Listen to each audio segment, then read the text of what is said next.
Young and the Restless. Nick arrested as Kane destroys crucial evidence? So, by the end of this week, Damien's murder has everybody on edge, with most people at the chateau suspecting that Kane did the dirty deed and Nick is being framed for it. So, as YandR ends this week, Nick is still flipping out over the knife being planted in his rail car. And while Jack Abbott, Peter Bergman, thinks it's insane to even think Nick would do this, Billy Abbott, Jason Thompson, is not so sure. He thinks it is plausible that his ex-brother Nick might have stabbed Damien Kane, Jermaine Rivers. And that's kind of an awful way to think. I mean, I think Victoria Newman, Amelia Heinley, would be very mad to hear Billy even say that about her brother, Nick. So Nick, of course, thinks that Kane is framing him and is keeping the French police away from the scene of the crime to buy time to clean up and destroy evidence like DNA and stuff. Nick thinks because the cops weren't called and we've just got out of jurisdiction, chance they are doing stuff that all the evidence has been corrupted. Maybe it's lost. Clearly things have moved around. And Nick also thinks that Kane absolutely killed Damien. And he's getting upset when Phyllis Summers, Michelle Stafford, doubts what he is saying, what Nick is saying about Kane that he did it. Then Nick is lashing out and he's actually accusing Phyllis of basically believing in the other guy for no reason and kind of selling her soul to have this job with Kane. Sharon and Phyllis's perspectives on the accusations against Kane. And of course Sharon Newman, Sharon case, is all on Team Nick, all on his side. And Phyllis insists that all Kane got was a broken heart by Lily Winters, Crystal Khalil, and he does not deserve these murder accusations. That's making her ex-husband real unhappy. And Nick says that Phyllis is going to sit there and watch her new boss Kane send him to jail for a crime that Nick didn't commit. Then Phyllis also defended Kane, saying to Nick, "Look, Kane was with me, so he couldn't have been the one who planted the dagger in your rail car." And bottom line, Phyllis doesn't want to fight with Nick. But he's all wound up, and he's being Mr. Poopy Pants. And he stomps away. This is his mode that I call Nick the Stick, where he's got something up his backside. However, in this case he's justified. Because he is being framed for murder. Young and the Restless spoilers, Sharon's surprising reaction.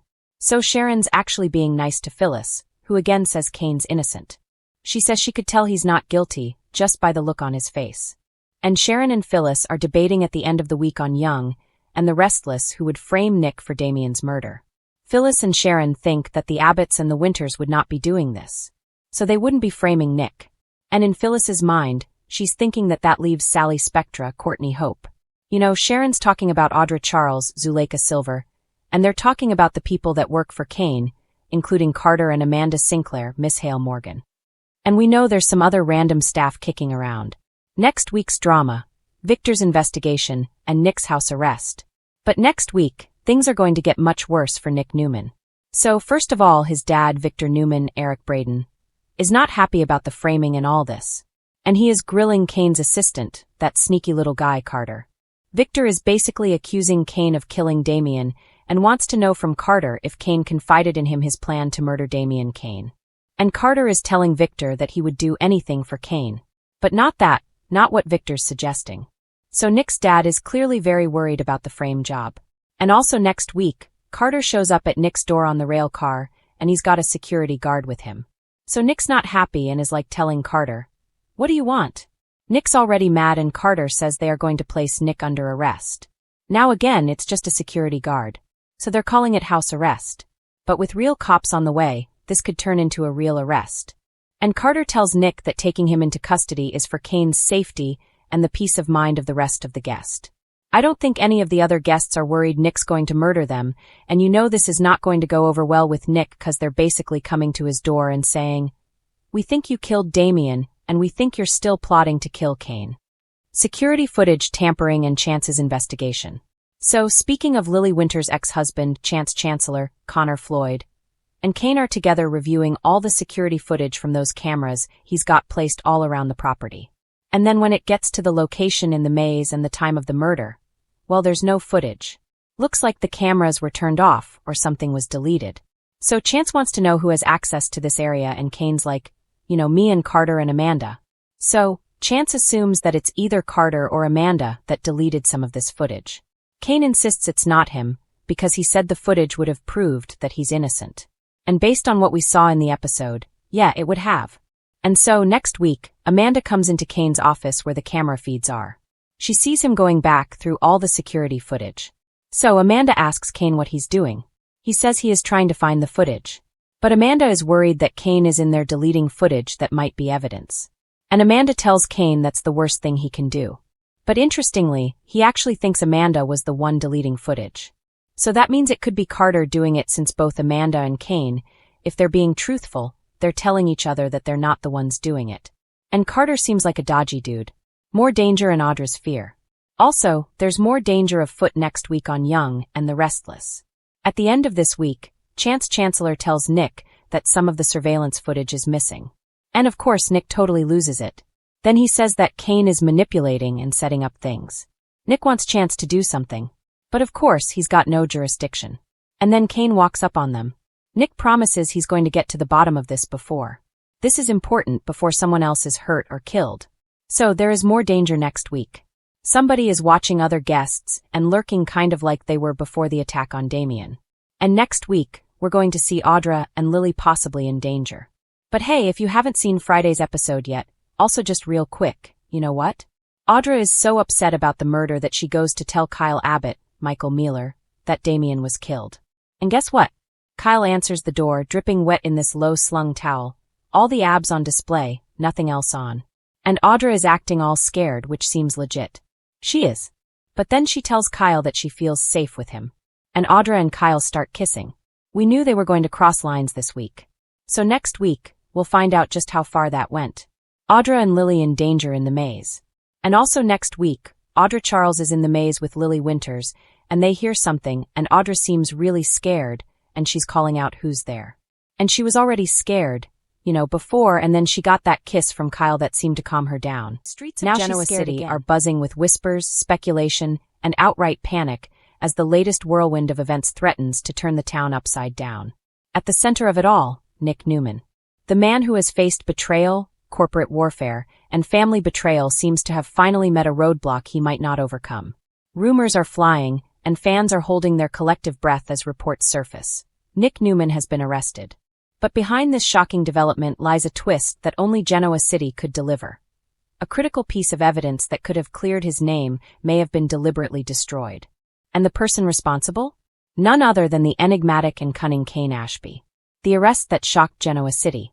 Nick Newman's arrest came early Thursday morning. Eyewitnesses claim that police swarmed the Newman ranch, stormed Nick's office at Newman Enterprises, and led him away in handcuffs while he protested his innocence. The reason, according to initial reports, is linked to corporate fraud and embezzlement allegations that have haunted Newman Enterprises in recent months. Though Nick has always faced business battles head-on, this time feels different. There is a palpable sense that the game has changed and that Nick is no longer in control. Fans of The Young and the Restless have long been aware of Nick's complicated life. His tumultuous marriages, the ongoing Newman-Summers family rivalry, and the unending series of enemies who seem to lurk in every corner. But this arrest is personal. More than just corporate intrigue, this is about betrayal, secrecy, and the lengths people will go to protect themselves or destroy their enemies. The Kane connection. Enter Kane Ashby. The former Abbott Industries executive has always been a wild card, loyal to some, opportunistic to others, and strikingly unpredictable. Over the past several weeks, Kane has been implicated in a series of suspicious activities, including secretive meetings with Victor Newman and unusual interactions with legal counsel tied to Newman Enterprises. Initially, these actions seemed innocuous, or at least explainable. But now they take on a far more sinister hue. Sources close to the show hint that Kane may have destroyed evidence crucial to Nick's defense. What was this evidence? Legal documents, financial records, and perhaps most damning, an email thread that could exonerate Nick from allegations that he knowingly mismanaged Newman Enterprises' assets. If Kane did destroy it, then Nick's arrest isn't just a legal issue. It's a personal betrayal, a knife in the back from someone he may have trusted. Why would Kane do this? The motive is murky but plausible, considering Kane's history. Some insiders speculate that Kane is acting under pressure from Victor Newman himself. Victor, who has always played the long game, may have determined that removing Nick from the corporate equation, even temporarily, serves his strategic interests. Others suggest that Kane's own ambition might be at play. By sabotaging Nick, Kane could position himself as a key player in Newman Enterprises' future, ready to pick up the pieces if Nick's reputation and legal standing crumbles. Yet another theory floats among fans. Kane may be playing a deeper, more personal game. Over the years, he has cultivated relationships with members of the Newman family. Perhaps he believes he's protecting someone, or manipulating a scenario for reasons only he understands. If Kane's true motivation remains hidden, it only adds fuel to the fire of speculation. The fallout for Newman Enterprises. Nick's arrest sends shockwaves not only through the Newman family, but also through the entire corporate landscape of Genoa City. Newman Enterprises, a company that has weathered countless storms, now faces uncertainty. Investors are jittery, employees are anxious, and the media is having a field day. Reports of stock fluctuations, emergency board meetings, and legal maneuvering dominate the headlines. Summer Newman, Nick's daughter, has reportedly been left reeling. Sources suggest that she was blindsided by the arrest and is scrambling to manage both her father's personal crisis and her own responsibilities within Newman Enterprises. In true Genoa City fashion, the tension between family loyalty and corporate responsibility is coming to a head. Will Summer stand firmly by her father's side, or will the pressures of business force her hand in ways fans cannot yet imagine? The role of Victor Newman. No story about Nick Newman is complete without Victor. The patriarch of the Newman family, Victor has a reputation for ruthless efficiency and an unflinching desire for control. His relationship with Nick has always been complicated, a blend of fatherly pride, brutal honesty, and at times unrelenting pressure. Victor's stance during this crisis could determine the outcome for Nick. Some insiders hint that Victor may have subtly orchestrated events from behind the scenes. If Kane indeed destroyed evidence, Victor's fingerprints may be subtly embedded in the strategy. Whether this is an act of tough love or a calculated move to solidify Newman dominance remains to be seen. Fans, of course, are divided. Some argue that Victor is protecting the family legacy, while others contend he's manipulating Nick as part of a larger, shadowy agenda. Legal drama unfolds. Nick's legal team is reportedly scrambling. Attorneys are investigating the missing evidence, filing motions, and desperately seeking a way to challenge the charges.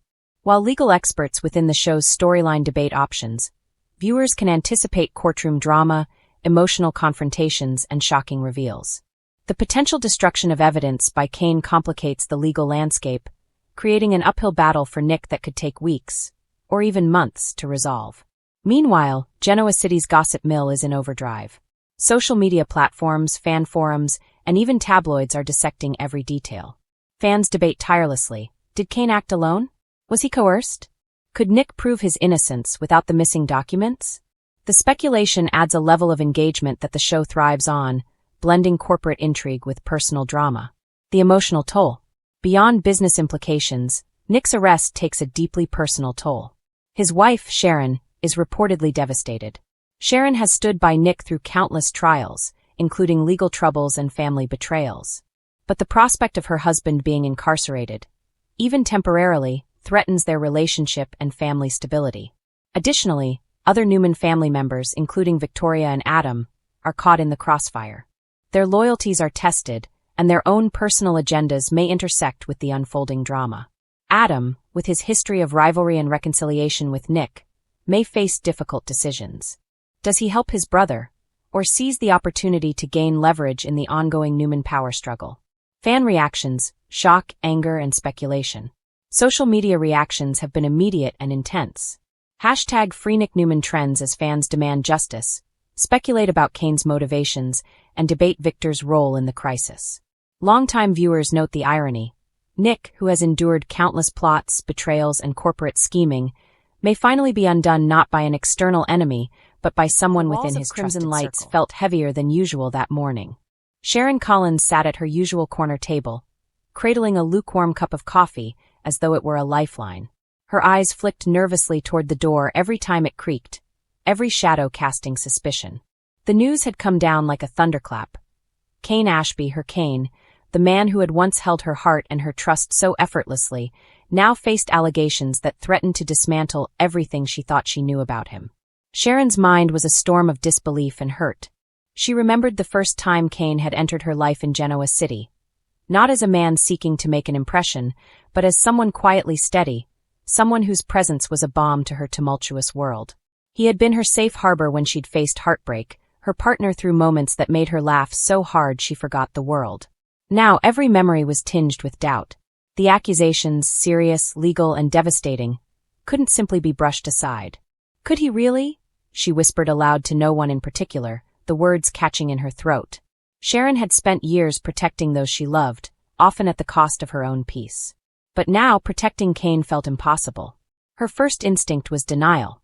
She wanted to believe this was a mistake, a misunderstanding blown out of proportion. She pictured Kane in her mind, the softness in his eyes, the way he had always looked at her with a mixture of love and apology. That Kane, the Kane she knew, couldn't be the man these accusations painted. But the nagging thought lingered. What if she had been blind all this time?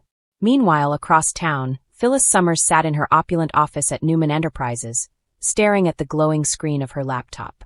The accusations against Kane were already making waves in the media, and she was acutely aware that Genoa City was watching. Phyllis had never been one to mince words or emotions. She knew the world wasn't black and white, and she had learned to protect herself first, often at the expense of others. And yet she felt a surprising, almost unwelcome twinge of uncertainty. Phyllis had her history with Kane, complicated, messy, and intertwined with old wounds she had never fully disclosed. Their relationship had always been tumultuous, a volatile mixture of passion, betrayal, and unfinished business. Kane had once been her rock in moments of vulnerability, but he had also been a source of heartache and frustration. Now, seeing him accused of something so severe reopened old scars. Phyllis's mind raced as she considered her options. Publicly, she had to tread carefully. The board, the media, the shareholders, they expected a statement, a position. Privately, though, she wrestled with the conflict between loyalty, revenge, and justice. Could Kane really be guilty? Or was this a trap, a carefully orchestrated attack on someone she had once cared about? Her protective instincts warred with her skepticism, leaving her restless. Sharon's phone buzzed, jolting her from her spiraling thoughts. A text from her best friend and confidant read, "Sharon, take a breath. We don't know all the facts yet. Kane needs you, but do you need him?" Her fingers hovered over the keyboard, unsure how to respond. The words were both comforting and cruelly reflective of her internal turmoil.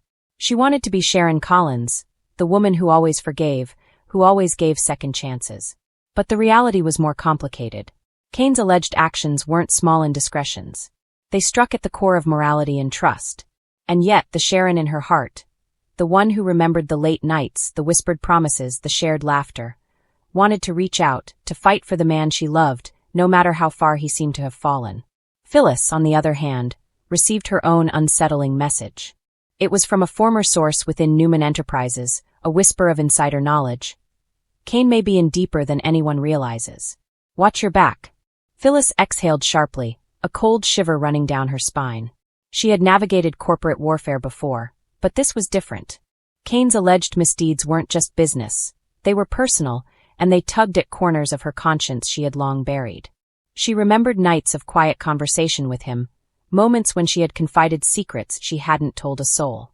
Was that Kane, the man she had let in, the man she had trusted, capable of betraying not just her, but the people around him in such a profound way?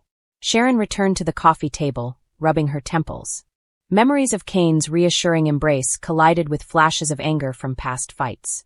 She remembered a time when Kane had promised to protect her at all costs, when he had stayed up nights by her side while the world seemed determined to break her. And now the world was breaking him, or perhaps revealing him for what he truly was. Her thoughts drifted to her children, to the delicate balance she always tried to maintain between love and protection. If Kane were guilty, what example would that set?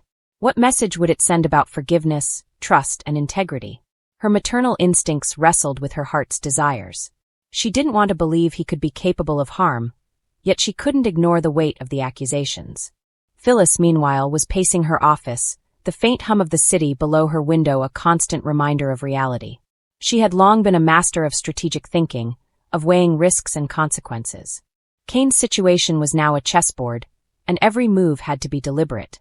Her mind wandered to her daughter, the innocence she felt compelled to protect, and to the sense of justice she had fought for in her own complicated life.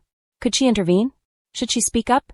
Or was it safer to stay silent, to wait until the truth revealed itself, letting the scandal either implode or absolve Kane on its own? Her pragmatic side urged caution. Her heart, against all reason, considered empathy. Sharon's phone rang. The name flashing on the screen made her heart leap. Kane.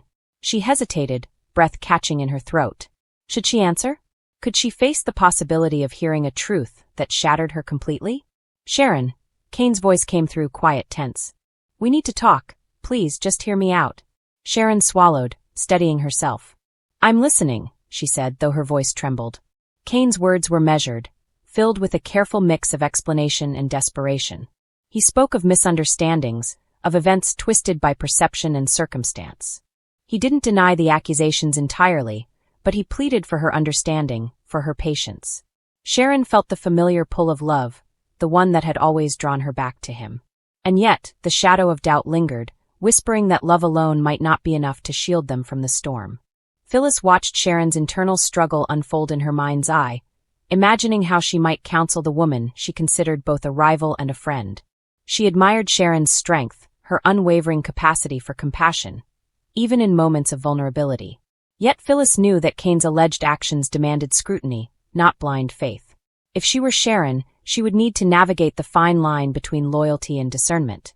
Phyllis reflected on her own experiences with Kane, the way he had once confided in her, the moments they had shared that blurred the boundaries between business, love, and friendship. Could she truly take buzzing with the kind of tension that seemed almost tangible as Sharon Newman strode into Crimson Lights, her thoughts spinning like a carousel out of control. The usually composed, thoughtful Sharon was anything but steady today. In the past few weeks, her life had become a whirlwind of betrayals, secrets, and shocking revelations that even she had trouble processing. And today was about to throw her into a whirlwind she never expected. It all started earlier in the day. Sharon had received an anonymous tip that would shake anyone to the core. A letter, sealed with careful precision, dropped through her mailbox. No return address, no signature, just a message written in bold, assertive handwriting. Sharon, the truth about Nick is worse than you know. Meet me at the pier at 5 p.m. Alone. Her heart raced. Sharon had been through enough heartbreak with Nick. Their history was a tapestry woven with love, loss, and a constant push and pull between their desires and their reality. But the note hinted at something more sinister. Could Nick be hiding yet another secret? Her mind flickered through possibilities, each one more painful than the last. Despite her gut screaming that she should call someone, Phyllis, even Victoria, Sharon felt an irresistible pull to go alone. She needed the truth, and she needed it now. By 4:30 p.m., she was in her car, driving with a sense of nervous anticipation, gripping the steering wheel so tightly her knuckles were white. The streets of Genoa City blurred past her, but Sharon barely noticed. When she arrived at the pier, the sun was beginning its descent, casting a warm, golden glow over the water. There was a solitary figure waiting at the end of the dock. Sharon's pulse quickened as she stepped closer, her boots clicking against the wooden planks. She was met not with a familiar face, but someone she didn't expect at all, Adam Newman. Sharon, Adam began, his voice unusually gentle. I know this isn't how you expected to hear about this, but I couldn't let you stay in the dark any longer. Sharon blinked, confusion clouding her expression. Adam? What are you? Why are you here? Adam took a deep breath. It's about Nick. And about us. There's more going on than you know, and it's bigger than just the two of you. Sharon's mind reeled. Us? Adam, what are you talking about? Adam hesitated, glancing over his shoulder at the empty pier, then back at her. I know you don't want to hear this from me, but Nick, he's been hiding a business deal from you. A dangerous one. And if you're involved with him now, it could ruin everything, your reputation, your family, your life. Sharon felt the world tilt under her feet. Her first instinct was to lash out. So you're here to warn me? Or to scare me? Adam shook his head, his eyes intense but surprisingly sincere. Neither. I'm here because I care about you. You deserve to know the truth before it's too late. Sharon's reaction was unexpected, even to herself. Instead of the anger or shock one might expect, a deep sense of curiosity mixed with apprehension overtook her. She wanted answers, not lectures. She wanted clarity, not manipulation. Slowly, she found her voice. Then tell me everything, she said, her tone firm but composed. Adam nodded and began to outline the intricate web Nick had been weaving. It involved a risky merger with a questionable company, secret accounts, and, most disturbing, Nick's attempt to manipulate Victor Newman into supporting the deal without revealing the potential fallout. As Adam explained, Sharon's mind raced. She couldn't believe the man she had loved so fiercely was capable of such deception. And yet, Adam's sincerity struck a chord. Why should I believe you? Sharon asked, her voice barely above a whisper. Because unlike Nick, I have nothing to gain by lying, Adam said simply. I'm not trying to win you back, Sharon. I'm trying to keep you safe. Sharon's reaction was surprising even to herself. Tears welled up in her eyes, but not from anger. From relief. Relief that someone finally cared enough to tell her the truth without manipulation. Relief that she had the chance to act before everything spiraled out of control. Okay, she said, her voice trembling but resolute. Then we do this together. We stop him before it's too late. Adam's face softened into a rare smile, one that was fleeting but genuine. I thought you'd say that. Meanwhile, back in Genoa City, Nick Newman was oblivious to the storm brewing around him. At Newman Enterprises, he was gloating over his latest success, unaware that Sharon was piecing together the truth. The irony was bitter. He had always underestimated Sharon's resilience, her ability to bounce back from betrayal, heartbreak, and disappointment. But today, Sharon was unstoppable. Later that evening, Sharon confronted Nick at his office. The tension was palpable as she walked in, Adam flanking her silently, his presence a steady reminder of the support she now had. Sharon, Nick began, surprised by her composure. What are you doing here? I'm here because I need the truth, Sharon said, her eyes locked on his. And I'm done being in the dark, Nick. No more lies, no more secrets. Nick laughed nervously, trying to brush it off. Sharon, it's not what you think. But Sharon cut him off. Save it. Adam told me everything. Your deal, your accounts, your manipulation of Victor. I know. The color drained from Nick's face. He opened his mouth, then closed it, searching for words that wouldn't come. Sharon's surprising reaction was not fury, not tears, not a dramatic outburst. It was something even more devastating to Nick, calm, focused determination. I trusted you, Sharon continued, her voice unwavering. And you betrayed that trust. But I'm not going to crumble. I'm going to fix this. And you're going to see that your games won't work anymore. Nick swallowed hard, realizing he had underestimated her yet again. Sharon Newman was no longer the woman who would blindly forgive and forget. She had grown stronger through every hardship, every heartbreak, every betrayal. And now she was unstoppable. Adam stepped forward, offering a reassuring nod. You're not alone in this, Sharon. We'll handle it together. Sharon smiled, a mixture of gratitude and determination lighting her face. For the first time in weeks, she felt a sense of control. The chaos of Genoa City had always been overwhelming, but she had learned how to navigate it. And today she would prove it. As she left Nick's office, the weight of the world seemed a little lighter. Sharon's surprising reaction had not been the dramatic outburst anyone expected. It had been far more powerful, quiet, unwavering strength. It was the reaction of a woman who had been through fire and emerged unbroken, ready to take on whatever came next. Later that night, Sharon sat in her living room, reflecting on the events of the day. Her phone buzzed with a message from Adam. Tomorrow is another day. Genoa City won't know what hit it. She chuckled softly, a rare moment of lightness in a stormy life. For Sharon Newman, survival wasn't about revenge or anger. It was about clarity, courage, and the unexpected power of keeping your composure when everyone else expects chaos. In Genoa City, nothing stayed quiet for long. Secrets had a way of surfacing, and alliances shifted as quickly as the wind. But one thing was certain. Sharon's surprising reaction today had changed the game. She had reclaimed her power, asserted her voice, and shown everyone that underestimating Sharon Newman was a grave mistake.